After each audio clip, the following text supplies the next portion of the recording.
What's going on, everybody? It's Chris from Warrior Soul, and today I'm going to talk to you about something super important. It's hormones. And the reason why I want to talk about this is because I get so many emails from people who've started to eat right. They've started to train. They've started trying to get on their fitness journey, but they're not seeing any results.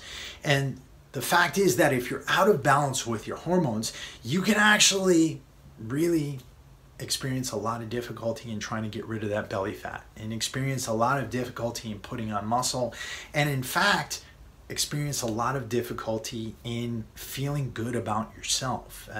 Hormonal imbalance can cause massive amounts of depression, and that can lead to a really unhappy life. So this is important stuff we're talking about today.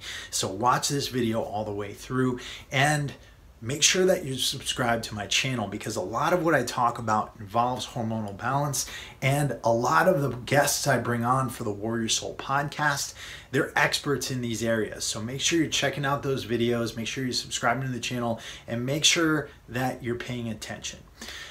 So the two hormones I want to talk about today, and this might come as a surprise to you, but I'm going to talk about estrogen and cortisol. And you're probably like, well, why are you not talking about testosterone? Why are you not talking about growth hormone? Why are you not talking about the hormones that everybody talks about when they're talking about putting on muscle and burning fat and having better sex? Well, it's because these two hormones can throw a huge wrench into your game if you're not paying attention to keeping them in balance. The first one, estrogen, it's known as the female hormone, and you probably know that already. But what you probably don't know is that it's actually important for both men and women to have estrogen in their bodies. Estrogen can actually help you to burn fat, and it can actually help you to feel good. It can help give you energy, it can make you feel good about yourself, unless it's out of balance. And the fact of the matter is that in this modern world, we live in an environment that promotes estrogen imbalance, and it promotes estrogen imbalance through all the chemicals we get through our food, all the plastics we're exposed to, and all the chemicals that get into our bodies through cleaning products and hygiene products that we use. Now, I've talked about eating organic in the past, and people were like, well, dude, that's a waste of money. That's a scam. You shouldn't be eating organic. And here's the facts. If you're eating vegetables that have been covered with herbicides and pesticides, those herbicides and pesticides are based on petrochemicals. And those petrochemicals can mimic estrogen in your body. And they can get into your body and they can throw you way out of whack.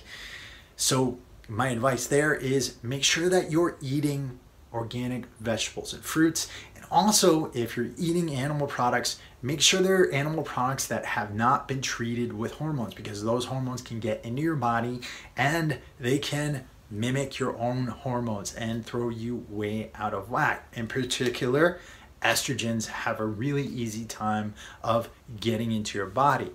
I would also make sure that you're avoiding plastics, again, because plastics can leach petrochemicals into your food and into your water. I do not drink out of plastic bottles. If you have a non-BPA bottle, one of those screw top bottles that I see all the time, that's fine, but don't just pick up those plastic water bottles that you see at the store and use those all the time. Make sure that you're not doing that often. Okay, drink from glass, drink from non-BPA plastics, and you will have a much better chance of avoiding an estrogen imbalance. The other thing is make sure that you're looking at your hygiene products. I refuse to use anything but natural soap. This is the soap that I use. And there's actually a funny video of this online, because if you put it in certain areas, it might burn. But if you don't get you know, the mint or the peppermint form of that soap, it won't burn that sensitive area. But avoid the soaps that have the parabens in them, the chemicals in them, because again, these are things that can get into your body very easily. If you're rubbing something all over your armpits or other places where your lymph nodes are, then that's a really great way for these exogenous hormones to get into your body and throw your body completely out of whack. Same thing, I use a natural deodorant that is based off of actually animal tallow. I use a natural toothpaste. So again, go through your stuff, pull anything in there that has parabens in them or a whole bunch of chemicals that you don't understand, and throw those things out. And this is particularly important for those of you who have women in your household who are prone to breast cancer, because estrogen dominance is a huge potential cause of breast cancer, uterine fibroids, and a whole other host of potential problems for women. The next thing is cortisol. Cortisol is the stress hormone. And again, this is something that we think of as an evil hormone, but cortisol plays an important role in giving us energy, in keeping us alert, and in waking us up in the morning. And the problem is that a lot of us produce far too much cortisol, right? And why is that? Well, back in the day, we weren't meant to be sitting in an office where somebody's constantly blaring messages at us, telling us to do this or do that. We weren't constantly stressed out. We were working the fields, we were minding our families, we were trying to survive. But you know what? The saber-toothed tigers only came around once in a while and scared us. And that's why cortisol exists, to put us into alert mode. It actually can cause your liver to send glucose back out in your bloodstream. It causes triglycerides to get back out into the bloodstream. And those are there to give you more energy when you're in time of crisis. But if you're constantly being bombarded with cortisol inducing events, what can happen is your blood sugar can be chronically high. You can be sending triglycerides through your bloodstream too much, and this can cause a bigger likelihood of diabetes, and it can cause a bigger likelihood of heart disease. So we really want to try to avoid a lot of undue stress in our lives. So what can you do about it? Well, I can't take away your responsibilities. I can't, keep you from looking at your computer or anything like that, or getting emails. But what we can do is, one, manage ourselves better. If you're focusing on something, turn off your phone for a little bit. After a certain time in your day at night, make sure that you're turning off your phone. Make sure that you're not staring at a computer screen, and set the line there. You've got to hold the line on this, because if not, then you can seriously put yourself in danger of having a cortisol imbalance.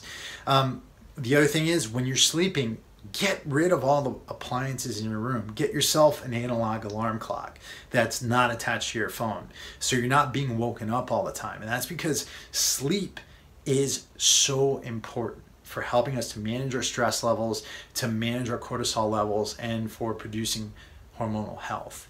The other thing you can do is make sure that you're staying hydrated. Chronic dehydration is a huge stressor, and there's so many people out there that are chronically dehydrated. And this is not just for hormonal balance. That being chronically dehydrated can reduce your energy. It can lead to greater likelihood of injury. It can lead to brain fog, but it's also producing a lot of cortisol and causing a lot of people to have undue stress. So that's definitely something you want to avoid. Make sure you're drinking water. Make sure you're getting minerals in your diet. The other thing is making sure that you're getting a nutrient-dense diet. And that's because ensuring that you're getting the nutrients, the vitamins, the minerals that you need, eating vegetables, making sure that you're getting a good amount of produce into your diet each day. That can lead to pushing your cortisol levels down, because you're giving your body what it needs, and it's telling your body that it doesn't necessarily need to stress. So those are some quick, fast, and simple tips that you can use. A few more are meditate, right? So I know a lot of people are going to be like, dude, don't turn on that spiritual stuff with me. But if you meditate each day, it's actually been scientifically demonstrated that you can reduce your cortisol levels. And science also shows that people who meditate, they actually live longer and are more healthy. So there's a big scientific component to meditation. And if you want to learn how to meditate, you can actually learn a lot here on YouTube, or you can get the Headspace app, which I think is very inexpensive. I use YouTube videos to learn how, and it's really just as simple as sitting down, putting your feet on the floor, keeping a straight back, and focusing on your breathing for a few moments out of the day, just to be with yourself. and just to observe your thoughts and figure out where they're coming from. So that's about it. There's a lot more out there. And like I said, make sure you subscribe to this channel. Make sure you're listening to the podcast, because I bring on tons of experts all the time. And I'm talking about this stuff a whole lot. Estrogen and cortisol are extremely important for our health, but they're too far out of balance in most people. So follow these tips and you'll be able to bring yourself back to balance. And if you're interested in learning more about how I can help you, check out Warrior Soul Agoge at www.warriorsoulogoge.com, and I've got all the links below. I'll talk to you guys soon. Peace.